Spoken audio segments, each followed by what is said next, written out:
तो question number 12 chapter NPO DS Karwal का। तो इसके अंदर ये कह रहा है कि आपकी एनपीओ ने एक टूर्नामेंट कराया है और उस टूर्नामेंट करवाने के लिए आपकी एनपीओ को एक टूर्नामेंट फंड मिला है कितने रुपए का, 3 लाख रुपए का।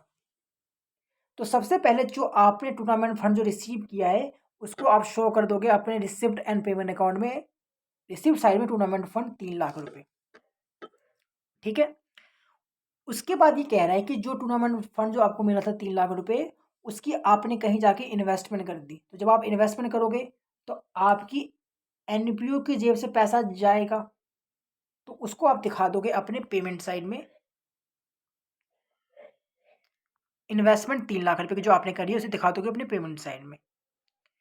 उसके बाद ये कह रहा है कि interest receive on tournament fund, जो आपने इन्वेस्टमेंट करी थी 3 लाख रुपए की, उसके ऊपर आपको इंटरेस्ट मिला है 75,000 रुपये का। यानी आप 75,000 आप रिसीव कर रहे हो, जैसे आप शो कर दोगे अपने रिसिप्ट एंड पेमेंट अकाउंट में। रिसिप्ट साइड में 75,000 रुपये का जो आपने 3 लाख का 30,000 का जो आपने इंटरेस्ट रिसीव करा है उसको।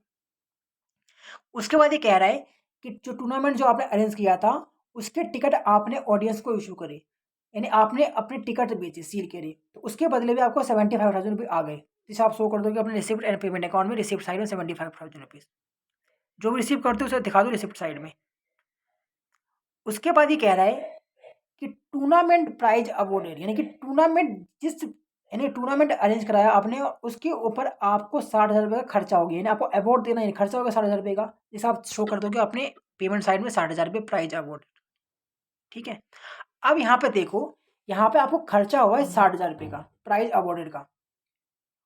तो क्या पहले ये देखो, क्या क्या इस खर्चे के लिए क्या आपके पास कोई स्पेशल फंड था इस पर्पज़ के लिए? तो आपके पास था। तो चूँकि आपके पास ऑलरेडी एक स्पेशल फंड था, तो उस केस के अंदर इस खर्चे को आप वहीं से एडजस्ट कर लोगे।